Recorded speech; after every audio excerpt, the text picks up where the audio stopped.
Orang sering merasa seolah-olah sesuatu telah terjadi sebelumnya. Saya ingat. Itu datang cukup dekat dengan Anda dan berdiri di sana dan Anda tahu itu hanya sekali ini sebelumnya. Persis begitu, untuk sesaat Anda hampir tahu bagaimana itu harus berlangsung. Tetapi kemudian menghilang ketika Anda mencoba memegangnya seperti asap atau ingatan mati. Kita tidak pernah bisa mengingat, Isabel, kataku. Ini seperti hujan. Itu juga menjadi satu, dari dua gas, oksigen dan hidrogen, yang tidak lagi ingat bahwa mereka dulunya gas. Sekarang mereka hanya hujan dan tidak memiliki memori waktu sebelumnya.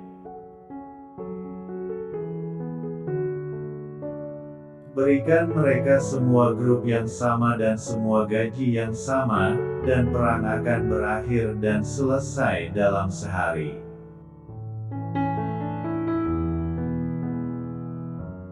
Kami berbaring di bawah jaringan selongsong melengkung dan hidup dalam ketegangan ketidakpastian.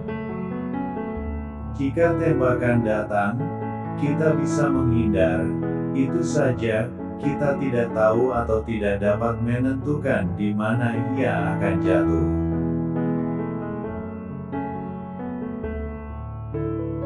Saya merasa tergelincir ke dalam lubang tanpa dasar yang halus. Itu tidak ada hubungannya dengan Brewer dan orang-orang. Itu bahkan tidak ada hubungannya dengan Pat. Adalah rahasia kemurungan bahwa kenyataan dapat membangkitkan keinginan tetapi tidak pernah memuaskan mereka, bahwa cinta dimulai dengan manusia tetapi tidak berakhir pada dirinya, dan bahwa segala sesuatu dapat ada di sana. Seorang manusia, cinta, kebahagiaan, kehidupan, dan dalam beberapa hal yang mengerikan itu selalu terlalu sedikit, dan tumbuh semakin tidak terlihat. Surga tidak memiliki favorit. Ya, begitulah menurut mereka, 100.000 kantoreks ini. Pemuda besi. Pemuda. Kami tidak satu pun dari kami yang berumur lebih dari 20 tahun. Tapi muda, itu sudah lama sekali. Kami adalah orang tua. Mimpi indah meskipun senjata sedang booming. Pikiran kita adalah tanah liat. Mereka dibentuk dengan perubahan zaman. Ketika kita beristirahat mereka baik, di bawah api, mereka mati. Bidang kawah di dalam dan di luar. Pikiran kita adalah tanah liat. Mereka dibentuk dengan perubahan zaman. Ketika kita beristirahat mereka baik, di bawah api, mereka mati. Bidang kawah di dalam dan di luar. Tapi seperti itulah manusia. Mereka hanya menghargai apa yang tidak lagi mereka miliki.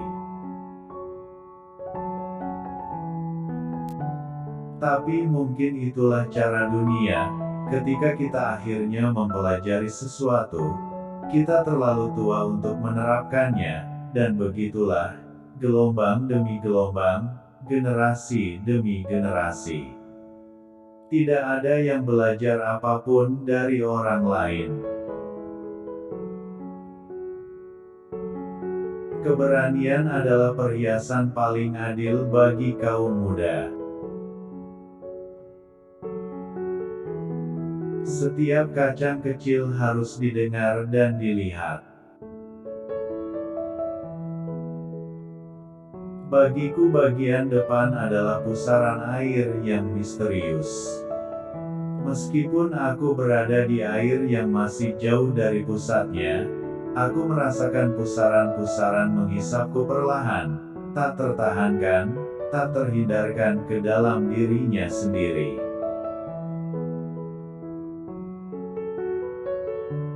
Seorang pria dapat kehabisan nafas di samping Anda dan Anda tidak merasakannya. Kasihan, simpati, tentu, tetapi Anda tidak merasakan sakitnya. Perut Anda utuh dan itulah yang terpenting. Setengah yard jauhnya dunia seseorang dihabisi dalam deru derita dan kamu tidak merasakan apa-apa. Itulah kesengsaraan dunia.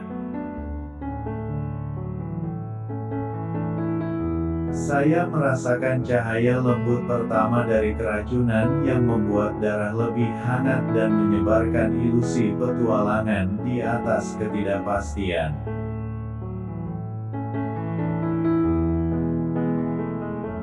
Jaga jarak dengan lengan. Jika Anda membiarkan sesuatu terlalu dekat, Anda ingin mempertahankannya. Dan tidak ada yang bisa dipegang manusia.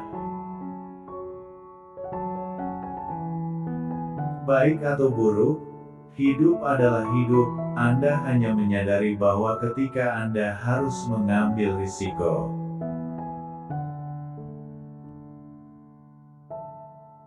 Anda ambil dari saya, kita kalah perang karena kita bisa memberi hormat terlalu baik. Jangan pernah melakukan sesuatu yang rumit ketika sesuatu yang sederhana juga berfungsi. Itu salah satu rahasia kehidupan yang paling penting. Peti mati, itu akan melindungi saya, meskipun kematian sendiri terletak di dalamnya. Saya masih muda. Saya berumur 20 tahun, namun aku tidak tahu apa-apa tentang kehidupan selain keputusasaan, kematian, ketakutan, dan kedangkalan yang dangkal melemparkan lebih dari jurang kesedihan. Saya melihat bagaimana orang-orang diadu satu sama lain, dan dalam diam, tanpa sadar, bodoh, patuh, saling membunuh satu sama lain.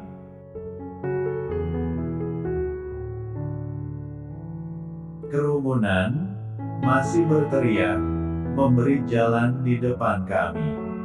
Kita membajak jalan kita.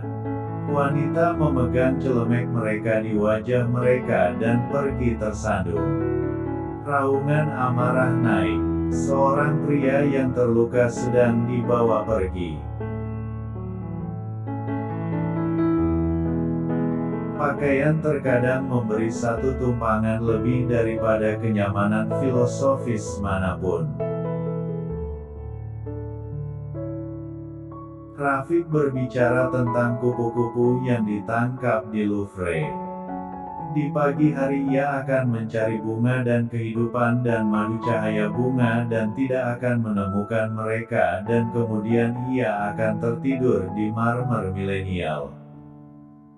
Melemah pada saat itu, sampai cengkeraman kaki yang lembut dan ulet itu mengendur dan jatuh, daun tipis musim gugur yang prematur.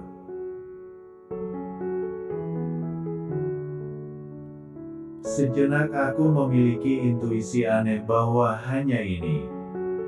Dan dalam arti nyata, yang dalam, adalah kehidupan, dan mungkin bahkan kebahagiaan, cinta dengan campuran kesedihan, hormat, dan pengetahuan diam-diam.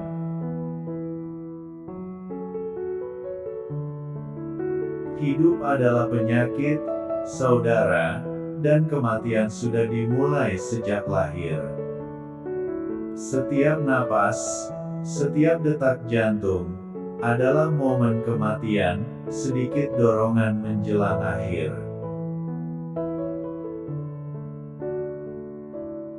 Pengetahuan kita tentang hidup terbatas pada kematian. Aku bukan lagi sebuah titik keberadaan yang menggigil, sendirian dalam kegelapan. Aku milik mereka dan mereka milikku. Kita semua berbagi ketakutan yang sama dan kehidupan yang sama. Saya bisa mengubur wajah saya di dalamnya. Dalam suara-suara ini, kata-kata ini yang telah menyelamatkan saya dan akan berdiri di samping saya. Saya tidak ingin terlalu memikirkannya.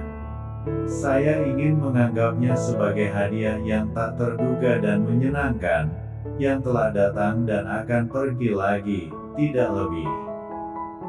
Saya bermaksud untuk tidak memberi ruang pada pemikiran bahwa itu bisa menjadi lebih. Saya tahu betul bahwa semua cinta memiliki keinginan untuk kekekalan dan disitulah letak siksaan abadi. Tidak ada yang bertahan.